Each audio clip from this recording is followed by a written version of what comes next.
আসসালামু আলাইকুম। Fundamental of Python প্রোগ্রামিংয়ে আজ আমাদের প্রথম ক্লাস। আজকের ক্লাসে আমরা পাইথন কি, হিস্টরি অফ পাইথন প্রোগ্রামিং, কেন পাইথন শিখব এবং কোথায় এবং কিভাবে আমরা পাইথন ইউজ করতে পারি সে সম্পর্কে জানব। মূলত আজকের ভিডিও থিওরিটিক্যাল এবং পরবর্তী ক্লাস থেকে আমরা কোডে যাব। থিওরি হলো জানা বা শেখা উচিত, কারণ আপনি একটি প্ল্যাটফর্মে কাজ করবেন কিন্তু সেই প্ল্যাটফর্ম সম্পর্কে আপনার কোনো নলেজ নেই, সেই প্ল্যাটফর্মের হিস্টরি সম্পর্কে আপনি জানেন না, তাহলে বিষয়টি কেমন হয়ে গেল না? যাই হোক, আমরা আমাদের মূল আলোচনায় আসি। তো প্রথমে আসি, হোয়াট ইজ পাইথন? পাইথন কি? পাইথন হচ্ছে অজগর। কিন্তু আমরা আজকের ভিডিওতে যে পাইথন নিয়ে কথা বলবো সেটি একটি উচ্চ স্তরের বহুমুখী গতিশীল প্রোগ্রামিং ল্যাঙ্গুয়েজ। গাইডো ভ্যান রুসম নামে ভদ্রলোক 1991 সালে এটি প্রথম তৈরি করে। মূলত পাইথনের ধারণা প্রথম আসে 1980 সালের দিকে।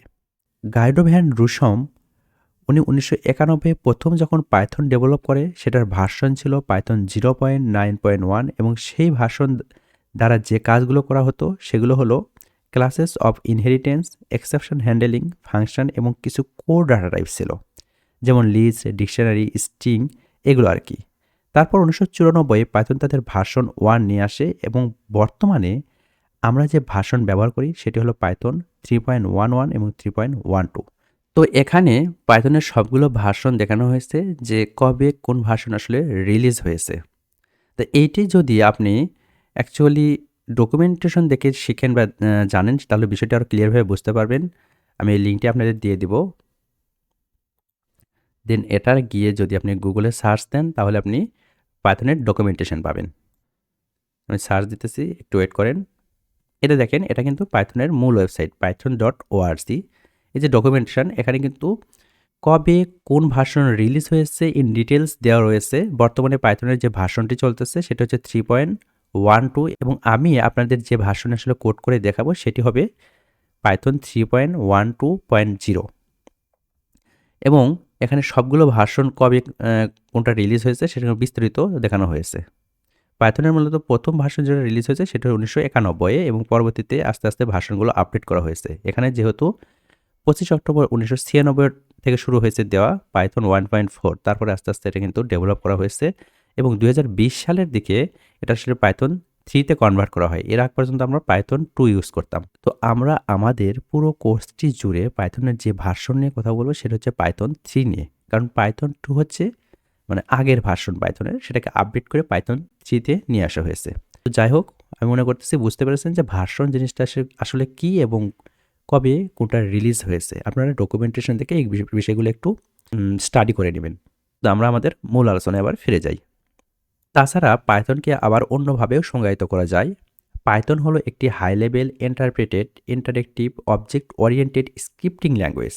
আমরা সি বা সি প্লাস প্লাসের কথা জানি, এগুলো কম্পাইলার ল্যাঙ্গুয়েজ বা কম্পাইলড ল্যাঙ্গুয়েজ। রান করার সময় কম্পাইলার পুরো কোড পড়ে, তারপর সেটাকে কম্পাইল করে, ফলে কোডের কোনো অংশে সামান্য একটু ভুল থাকলে পুরো কোডটি আসলে ইরর দেখায়। এদিক থেকে পাইথন সম্পূর্ণ আলাদা। Python interpreter line by line code পড়ে এবং কোনো জায়গায় ভুল পাইলে শুধুমাত্র সেই জায়গাতেই আসলে ইরর দেখায়। আরেকটা কথা, ইন্টারপ্রেট করা মানে কিন্তু আসলে অনুবাদ করা। কিন্তু পাইথন ইন্টারপ্রেটটা আসলে কিসের অনুবাদ করে, কার অনুবাদ করে? আসলে পাইথন ইন্টারপ্রেটার আমাদের জন্য কোড অনুবাদ করে না, করে কম্পিউটারের জন্য। কম্পিউটার একটি আজব জিনিস, শূন্য এবং এক বাদে আর কিছুই বোঝে না। কম্পিউটার আসলে অনেক বোকা। আমরা যাই লিখি না কেন, ইন্টারপ্রেটার সেটাকে শূন্য ও একে কম্বিনেশন করে অনুবাদ করে কম্পিউটারকে বোঝায় যে আমরা আসলে কি ইনপুট দিয়েছি। পাইথন কিন্তু ডায়নামিক ল্যাঙ্গুয়েজও বটে। C, C plus plus, Java, এরা সবাই হচ্ছে স্ট্যাটিক ল্যাঙ্গুয়েজ। এই ল্যাঙ্গুয়েজের ক্ষেত্রে আপনি যখন কোনো ভেরিয়েবল ডিক্লেয়ার করবেন তখন ডাটা টাইপ মেনশন করে দিতে হয়। কিন্তু পাইথনের ক্ষেত্রে আপনি যখন কোনো ভেরিয়েবল ডিক্লেয়ার করবেন তখন কিন্তু ডাটা টাইপ মেনশন করে দিতে হয় না। পাইথন নিজে থেকেই বুঝতে পারে যে আসলে কোন ডাটা টাইপ নিয়ে কাজ করা হচ্ছে।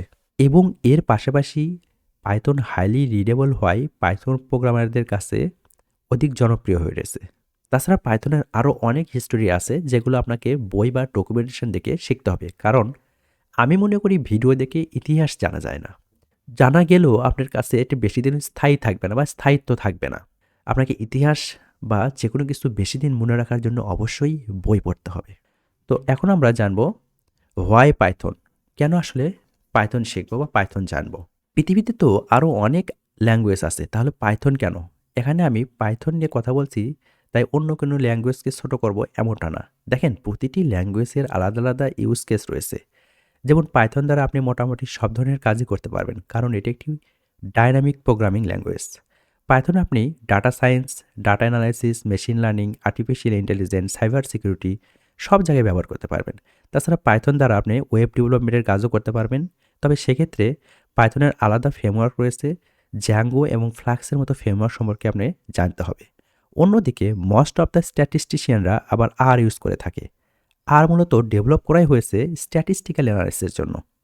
এখানে আমি আর এবং পাইথনের মধ্যে কনফ্লিক্ট সৃষ্টি করতে চাচ্ছি না।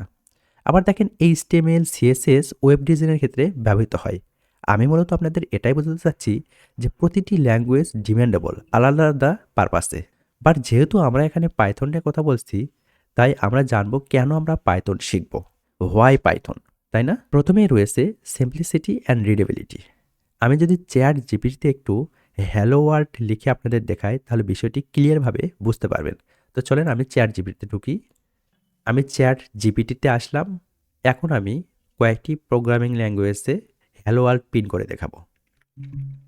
Hello world in C, Java, C plus plus এবং পাইথন। আমি এখান থেকে একটি ধারণা নেব যে অ্যাকচুয়ালি কোন ল্যাঙ্গুয়েজ মোর রিডেবল এবং সিম্পলিসিটি। তো আমি এন্টার চাপলাম। চ্যাট জিপিটি আমাদেরকে সবগুলো ল্যাঙ্গুয়েজের আসলে হ্যালো ওয়ার্ল্ড পিন করে দিল। তো প্রথমেই দেখেন রয়েছে সি। সির ক্ষেত্রে আপনি শুধুমাত্র একটি হ্যালো ওয়ার্ল্ড প্রিন্ট করার জন্য আপনাকে বা মোটামুটি 4 লাইনের একটি কোড লিখতে হচ্ছে। এবং এই কোড থেকে আমরা কিন্তু খুব বেশি আসলে বুঝতে পারতেছি না যে আসলে এখানে কি প্রিন্ট হবে। যদিও যারা প্রোগ্রামার তারা বুঝবে যে হ্যালো ওয়ার্ল্ড প্রিন্ট হবে, বাট যারা একটু আমজনতা, একদম নিউই, তারা কিন্তু মানে ক্লিয়ার ধারণা পাবে না। দেন জাভা। জাভাতে আমাদের কিন্তু 3 লাইন কোড করতে হচ্ছে শুধুমাত্র এইটুকু প্রিন্ট করার জন্য, হ্যালো ওয়ার্ল্ড এইটুকু, তাই না? এবং উপরে আমাদের কিন্তু দেখেন ক্লাসের কথা বলা হয়েছে। মানে এখানে একদম যারা একদম নিউ তারা কিন্তু বুঝতে পারবে না যে অ্যাকচুয়ালি এখানে কি আসলে প্রিন্ট করা হচ্ছে বা কি আসলে ইউজ করা হয়েছে। তারপরে রয়েছে সি প্লাস প্লাস, ঠিক এখানেও এই একই ঘটনা। এরপরে দেখেন পাইথন, জাস্ট 1 লাইনের কোড, প্রিন্টের মধ্যে হ্যালো ওয়ার্ল্ড। জাস্ট ইংলিশ একটা ল্যাঙ্গুয়েজের মতো, যে কেউ দেখলে বুঝতে পারবে যে এখানে প্রিন্টের মধ্যে হ্যালো ওয়ার্ল্ড দেওয়া হয়েছে। তার মানে এখানে শুধুমাত্র দুটি ওয়ার্ডই রয়েছে, একটি হ্যালো এবং ওয়ার্ল্ড, তাই না? এই দুটার বাইরে কিছু নেই। তার মানে এইটি আমাদের প্রিন্ট হবে। বাট অন্য অন্য ল্যাঙ্গুয়েজের ক্ষেত্রে আমরা কিন্তু এটা ক্লিয়ার ধারণা পাচ্ছি না। সো এখান থেকে বোঝা যাচ্ছে পাইথন কতটা সিম্পলিসিটি এবং রিডেবল। এরপর আসেন fast growing programming language. Fast growing বলতে আমি এটা বোঝাইতেছি না যে এটি প্রোগ্রামিং ল্যাঙ্গুয়েজগুলোর মধ্যে প্রথম ডেভেলপ করা হয়েছে। যদিও এটি জাভার চেয়ে অনেক আগে ডেভেলপ করা হয়েছে, কিন্তু বর্তমানে পাইথন মোস্ট ইউজফুল এবং সব সেক্টরে এখন পাইথন ইউজ করা হচ্ছে। Data science, machine learning, web development, cyber security সব জায়গায় এখন পাইথন, এবং কোম্পানিগুলো এখন পাইথন জানা এমপ্লয়ারদের বেশি অগ্রাধিকার দিচ্ছে। সো সেই দিক থেকে পাইথন এখন ফাস্ট গ্রোয়িং প্রোগ্রামিং ল্যাঙ্গুয়েজ। এরপরে আসি ওপেন সোর্স। ওপেন সোর্স বলতে বোঝায় আপনি এটি ফ্রিলি ইউজ করতে পারবেন, যে কোনো কিছু দেখতে পারবেন, মডিফাই করতে পারবেন, আপনি চাইলে এখানে কোড কন্ট্রিবিউটও করতে পারবেন, যার ফলে পাইথনের একটি বড় কিন্তু কমিউনিটি রয়েছে। এরপরে রিচ ইকোসিস্টেম। পাইথনের একটি বড় লাইব্রেরি বেস এবং ফ্রেমওয়ার্ক রয়েছে, যেমন নামপাই, পান্ডাস, ম্যাটপ্লিব, সিমন, টেন্সারফ্লো, সাইকিট লার্নের মতো লাইব্রেরি আছে, যেগুলো আপনি data science, data analysis, machine learning অথবা আর্টিফিশিয়াল ইন্টেলিজেন্সে ব্যবহার করতে পারবেন। তেমনি ওয়েব ডেভেলপমেন্টের জন্য রয়েছে জ্যাঙ্গো এবং ফ্লাক্সের মতো ফ্রেমওয়ার্ক। এরপরে high demand in job market. পাইথনের জনপ্রিয়তা দিন দিন আকাশচুম্বী, তাই সবগুলো কোম্পানিতে পাইথন জানা লোকের চাহিদা অনেক বেশি। আমরা যদি গুগলের সার্চ দিয়ে একটু দেখি যে পাইথনের ডিমান্ড কেমন, তাহলে বিষয়টি ক্লিয়ারভাবে বুঝতে পারবো। তো আমরা গুগলে আসলাম, মোস্ট ডিমান্ডেবল প্রোগ্রামিং ল্যাঙ্গুয়েজ 2024 দিব আমরা। তো এখানে প্রথমেই দেখেন আমাদের 2 নম্বর দেখাচ্ছে পাইথন। আমরা বেস্ট 9 প্রোগ্রামিং ল্যাঙ্গুয়েজ রান 2024 যদি দিই, শুরুতে আমাদের জাভাস্ক্রিপ্ট রাখছে, দেন পাইথন রাখছে। সো আপনি বলতে পারেন বা ধরতেই পারেন যে মোস্ট ডিমান্ডেবল প্রোগ্রামিং ল্যাঙ্গুয়েজের দিক থেকে পাইথনকে প্রথম 1, 2, 3 এর মধ্যে আপনার রাখতে হবে। যদিও আলাদা আলাদা ইউজ কেসে এক একটা প্রোগ্রামিং ল্যাঙ্গুয়েজের ডিমান্ড আসলে ডিপেন্ড করে, কারণ দেখা যাচ্ছে পাইথনের বেশিরভাগ কাজ করা হয় আসলে data analysis, data science, machine learning বা আর্টিফিশিয়াল ইন্টেলিজেন্স এই সেক্টরগুলোতে। সো এই সেক্টরগুলো যদি বিবেচনা করেন সেক্ষেত্রে পাইথন হচ্ছে মোস্ট ডিমান্ডেবল। তো যাই হোক, আমরা আমাদের মূল আলোচনায় আসি। এরপরে হোয়ার ইজ পাইথন, কোথায় আসলে পাইথন ইউজ করা হয়? এটি জানার আগে আমাদের জানতে হবে যে আসলে অ্যাকচুয়ালি কোথায় পাইথন ইউজ করা হয় না। অ্যাজ এ হিউম্যান বিইং হিসেবে আপনি ম্যানুয়ালি আপনার হাতের সাহায্যে বা পায়ের সাহায্যে যে কাজগুলো করবেন, সেসব জায়গা বাদে, যেসব জায়গায় অ্যাকচুয়ালি মেশিনের স্পর্শ নাই, সেই সব জায়গা বাদে যেগুলোতে আসলে মেশিনের যে কোনোভাবে স্পর্শ রয়েছে, সেগুলোতেই আসলে পাইথন ইউজ করা হয়ে থাকে। তো পাইথনের আসলে মোস্ট ইউজফুল কিছু সেক্টর রয়েছে, সেগুলো নিয়ে এখন একটু আলোচনা করব। প্রথমে রয়েছে ওয়েব ডেভেলপমেন্ট। পাইথন দিয়ে আমরা ওয়েব ডেভেলপমেন্টের কাজও করতে পারি এবং দিন দিন পাইথন ডেভেলপের চাহিদা বাড়ছে। পাইথন দিয়ে ওয়েব ডেভেলপমেন্ট করার জন্য জ্যাঙ্গো এবং ফ্লাক্সের মতো ফ্রেমওয়ার্ক রয়েছে। এরপর ডাটা সায়েন্স এবং মেশিন লার্নিং। পাইথনের ইউজ সবচেয়ে বেশি যেখানে হয় তা হলো ডাটা সায়েন্স এবং মেশিন লার্নিং এই সেক্টরে। ডাটা সায়েন্স এবং মেশিন লার্নিংয়ের জন্য পাইথনে নামপাই, পান্ডাস, ছাইপাই, টেনসারফ্লো, সাইকিট-লার্নের মতো পাওয়ারফুল আসলে কিছু পপুলার লাইব্রেরি রয়েছে। তাছাড়া পাইথন আমরা অটোমেশন এবং স্ক্রিপ্টিংয়ে ব্যবহার করতে পারি। সায়েন্টিফিক কম্পিউটিং যেমন সিমুলেশন, মডেলিং এবং ডাটা ভিজুয়ালাইজেশনে আমরা পাইথন ইউজ করতে পারি।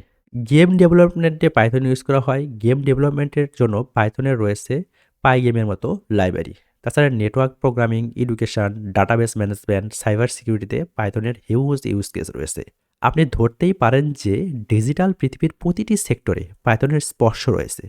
আপনি শেখা শুরু করলেই আরও অনেক ধারণা পেয়ে যাবেন পাইথন সম্পর্কে। পথে নামলে আসলে পথ পাওয়া যায়। যাই হোক, আজকের ভিডিওর মাধ্যমে আমি আশা করতেছি যে আপনারা পাইথন কি, কেন পাইথন এবং কোথায় কোথায় পাইথন ইউজ করা হয় সেটির একটি স্পষ্ট ধারণা পেয়েছেন। পরবর্তী লেসনে আমরা আমাদের লোকাল কম্পিউটারে এবং ক্লাউডে কিভাবে পাইথন ইনস্টল করতে পারি এবং ইনস্টল করে সেখানে আসলে কোড করতে পারি সে সম্পর্কে বিস্তারিত জানব। তো সে পর্যন্ত ভালো থাকবেন, সুস্থ থাকবেন। আসসালামু আলাইকুম।